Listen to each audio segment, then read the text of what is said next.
Alright guys, welcome back to the channel. So in this episode we're going to cover assembling the short block at the very least, maybe even the long block, kind of depends on how things go, I guess. So in the last video you saw that number one wrist pin was bent, something fierce. So of course I took all the other pistons apart, pistons and rod assembly apart, and checked the wrist pins, checked the bushings, checked the piston themselves, and all the other ones were fine. The only conclusion that I can come to there is that number one cylinder likely had the worst injector in it at some point, and or the 36 pounds of boost that it saw at one point or other might have had something to do with that. But nonetheless, the show must go on, and we are putting together the last piston assembly. So the first things first, which I did not cover on camera because it's kind of monotonous, but I cleaned up all the pistons and all the rods and all the rod bearings and everything. The rod bearings were spotless, so I just lightly Scotch-Brited, and we're going to put them right back in. Pistons, same thing. Scotch-Brited the tops of them to get the carbon buildup, what little there was on them, off of them. And polished the wrist pins with Scotch-Brite only because they didn't need much else. So we're going to put the 8th piston assembly together real quick. File fit the rings, which ranks right up there with getting teeth pulled. And the crankshaft is already in the block. The block is already cleaned up. Yeah, that kind of stuff. Okay, so since the first order of business is getting the last piston and rod assembly put back together, I just wanted to show you the spawn of Satan. If you haven't ever dealt with these little doodads right here, come on camera, work with me, focus, and there we go. Those little doodads right there. Spiral locks, installing them in the piston, not fun. You'll learn some new cuss words. I'll probably have to edit some footage out of this. But nonetheless, this is how you do it. This is how I do it. I'll bring the camera in so you can kind of get a close-up of this.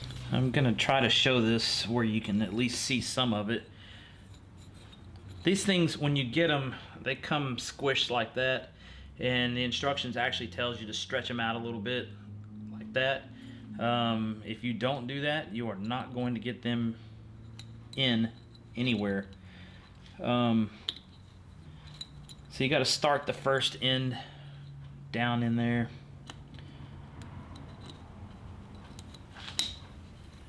Oh, something like this. The way I do it, I just use a straight pick. Once you get that edge put in that groove down there, you just get in there and follow it around, and then it'll cooperate. But sometimes getting it started is the hardest part. Okay, so the first one's in. There's 2 for every groove. This is where it gets a little challenging. And we're going to repeat the process, hopefully in a timely manner. Alright, this one's going to cooperate nice and easy. So again, we'll just chase it around. Get it down in the groove like that. Nothing to it. Do one side. Take your trusty, ever so gooey assembly lube. Put one drop down in the pin bore on both the rod and the piston. Now when I took this engine apart, I numbered it so that the number goes towards the front of the engine, which you should be able to see that. Now on this side of the engine, this radius and this clearance for the rod bearing goes towards the back of the engine. And nice and easy like, wrist pin in place, slides all the way in nice and easy. That's what she said. Okay, not sure how many of you caught that, but I think I actually showed the rod going in the piston incorrectly. So here's where it gets a little more challenging. Putting the the third and fourth snap rings on the other side of the piston when the pin is already in place. Same process, you got to kind of poke and hope there.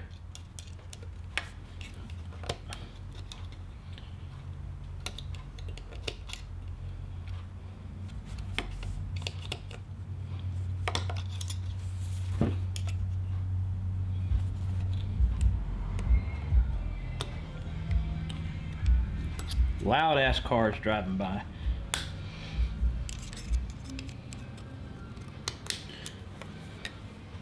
For those of you who hadn't figured out, I live in a regular neighborhood, and my intersection is like Grand Central Station compared to where I used to live back like in the earlier videos you saw on this channel.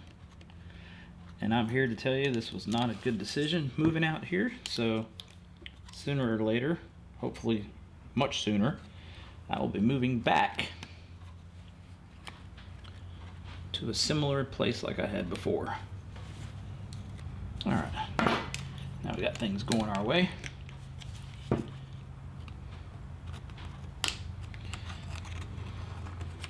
All right, the obvious part is you want to double, triple check and make sure snap rings are well seated in both places, or both sides. And of course that it moves freely. And you can do one more check and stick your finger in the back side of the wrist pin and see if you can turn it. And that one turns pretty easy inside of there. So it turns in the piston and the rod like it should. All done. Okay, so I know it probably doesn't look like it in the videos, but the more clean your environment is when you put your engine together, the better. So I have rags laid out everywhere for the clean parts to sit on. Ideally, you would have a clean room to assemble your engine in. And I didn't record any of the cleaning process because it just takes so stinking long.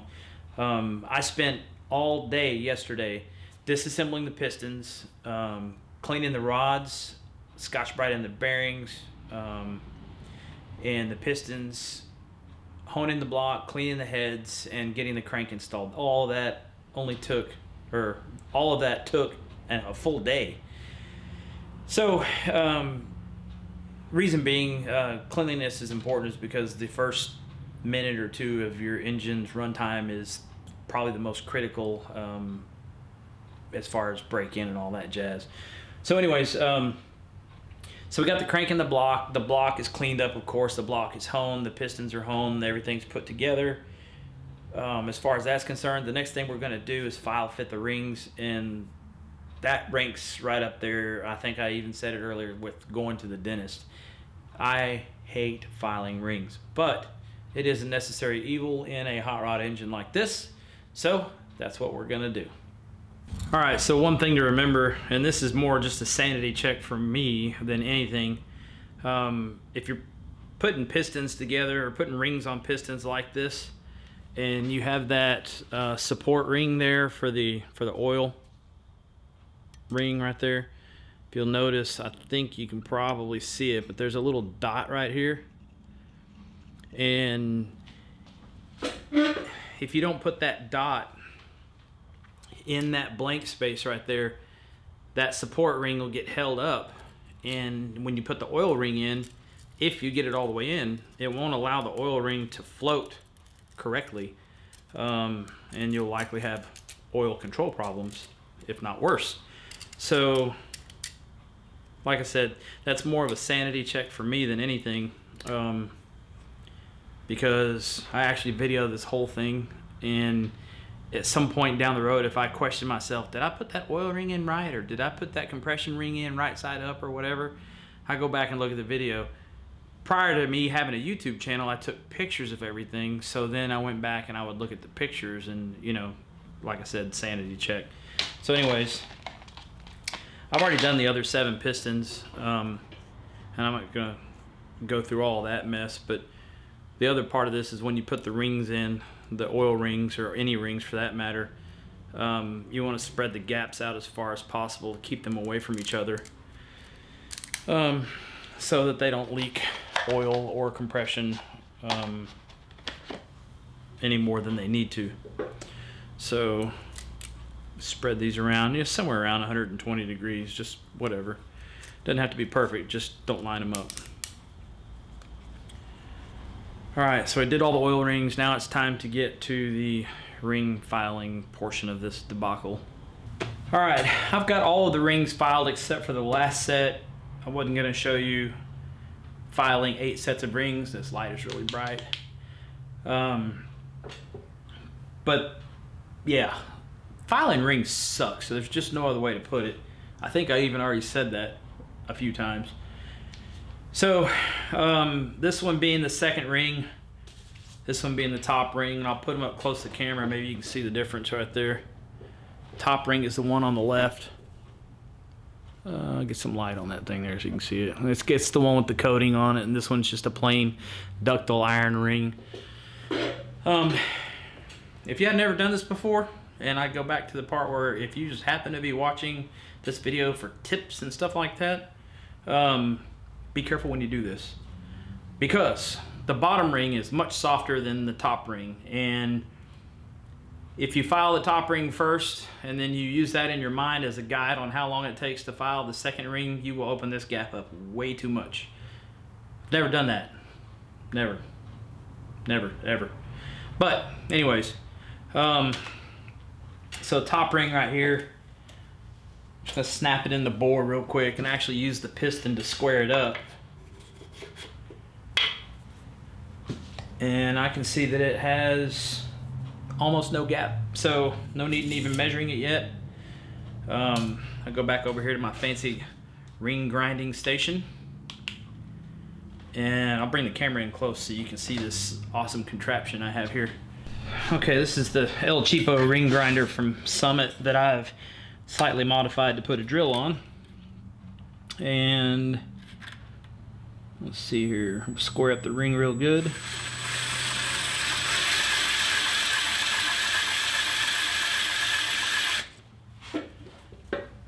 And that's all it takes. And once you grind that ring like that, you take a hone stone like this and you have to knock the edges off of it. If you leave that, there's a heavy burr right there. Probably not likely to be able to see it on the camera. But anyways, if you leave that burr there, it will scratch the bejesus out of the cylinder wall when you try to put that in there. So you just knock the burr off of this ring edges where you ground it. I've done that so many times, that stone's got a groove ore in it. Take it over here, snap it back in the block just like we did before. Square it up with the piston. Trusty feeler gauges, and I'm looking at this groove or this gap now, and I bet it's somewhere around 18 or 19 thousandths. 19 goes pretty easy, so it's probably gonna be 20 or 21. 21 it is. Okay. There's an easy 25. Snug 26, so we got a couple more to go. 28 it is. Okay, top ring is done. Let's do the bottom ring. And we put that one in, we check it. Something you got to watch for with these rings, new ones especially, or when you first put them in there, this gap isn't anywhere near square. So if at all possible, try to use the gap, use the side of the ring that is out of square so you can square it up.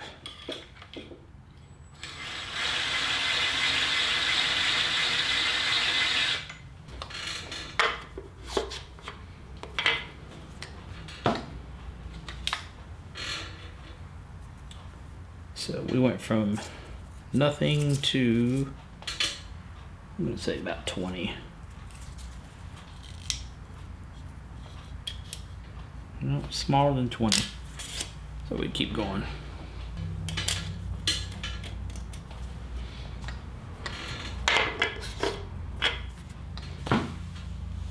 There it is. Get right on the money. 25 on that one. Okay, now that we got all the rings filed, we're gonna snap this last set of rings on here. And we put the dot of the ring facing upward. the dark colored ring and goes in the second groove.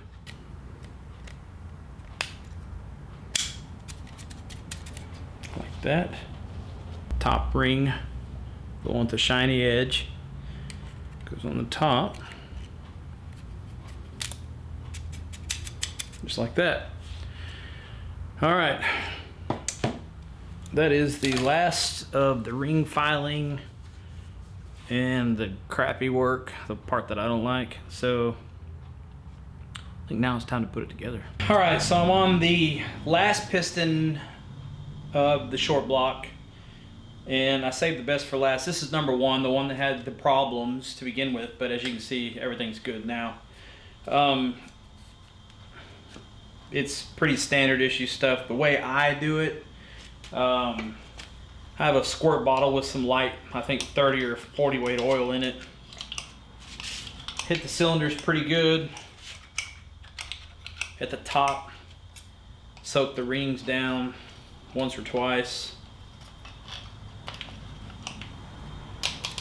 like so.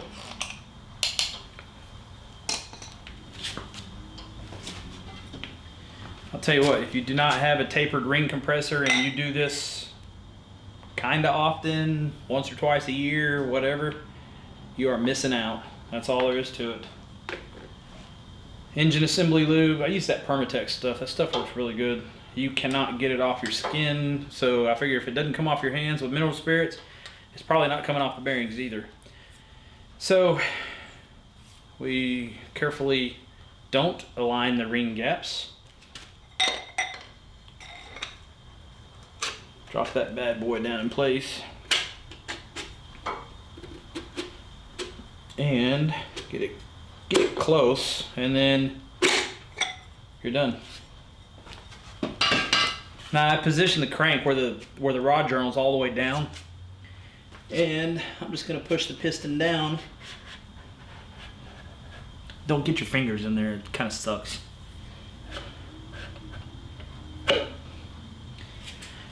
There we go. Number one is all the way down. Do the same for the rod cap. Put a heavy drop of this Permatex Ultra Slick.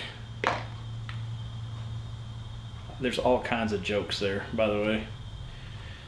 Make sure you put the rod cap on right. And make sure you have the rod on the piston correctly. And if it's a press pin and the machine shop put them together for you, just because they put them together don't mean it's right. Check it before you put it together. And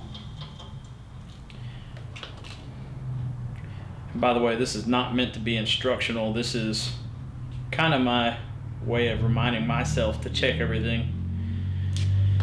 Because if you screw up in this portion of putting the engine together, it can be really expensive.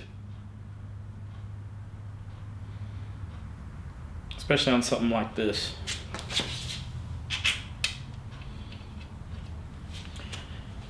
All right. Quick torque of the rod caps with the impact.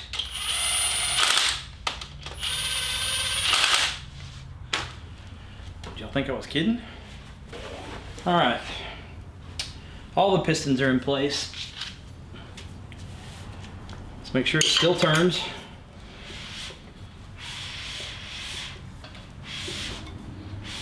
So far, so good. All right, we're gonna get this cam set up. I already dropped it in the engine, and this particular one has a roller thrust bearing behind the wear plate. And then it also has one on the back of the cam gear. So it keeps it from digging in either direction. Pretty neat deal, actually. That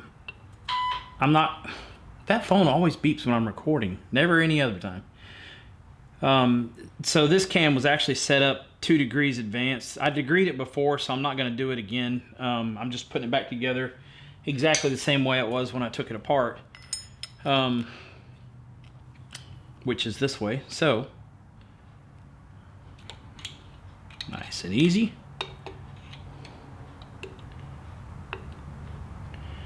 The only trick to this is you got to be careful because the cam can actually fall out of the bearings back that way, which is kind of a drag. So looks like I'm gonna have to take my handy dandy bolt out for now.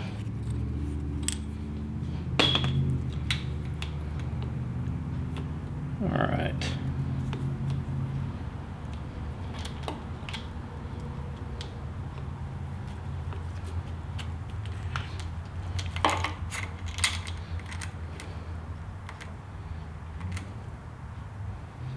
All right, let's slide it all back in place.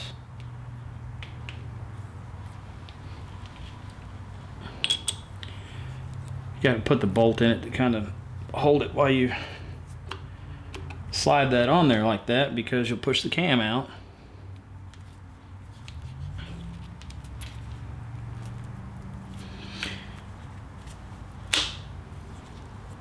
All right, everything is in place.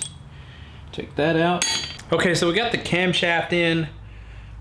Didn't bother degreeing it because, like I said earlier, it was already degreed when the motor was built before, and I put it back in exactly the same way. Timing cover's on, water pump's on, balancer's on, and this is a really good time to totally set top dead center 100% correct, which it wasn't before. And I won't be able to see exactly how far off I was because my handy dandy little pointer is bent now, but let's do it. Now this little indicator is kind of overkill, but it was already set up and it's easy to use, so let's see here. And I want to come back in the correct direction of rotation, just because I'm OCD like that.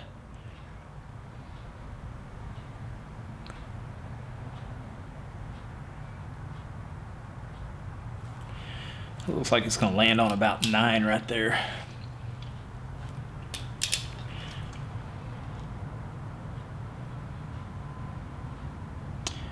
There's a certain amount of dwell where it sits at the top, so we'll call that top dead center.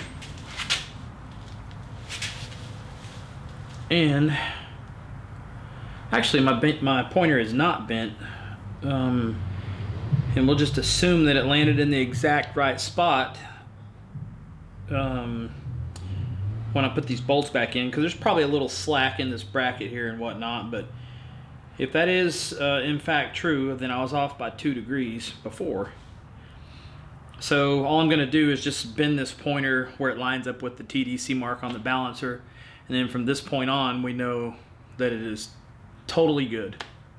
Alright guys, so the video is getting kind of long. The short block is complete now, the only exception being the bolting down the oil pan. I did go back and actually torque the rods and put the oil pump on it and all that kind of jazz. So the next video is going to be finishing off the long block, as you'd expect. You know, we'll put the heads and intake and stuff on it and get it sat down in the car and hopefully get it running really soon. So it's Christmas Eve, and I think I said it already, but Merry Christmas to you and yours. Be sure to have lots of fun with your friends and family. Eat way too much food. Hopefully you got a lot of car parts, and we'll see you in the next video. Oh, I'll put some links down in the description for the some of the stuff that I talked about in here in case you're interested in looking at it. So thanks again, guys. We'll see you in the next video. Merry Christmas and a Happy New Year.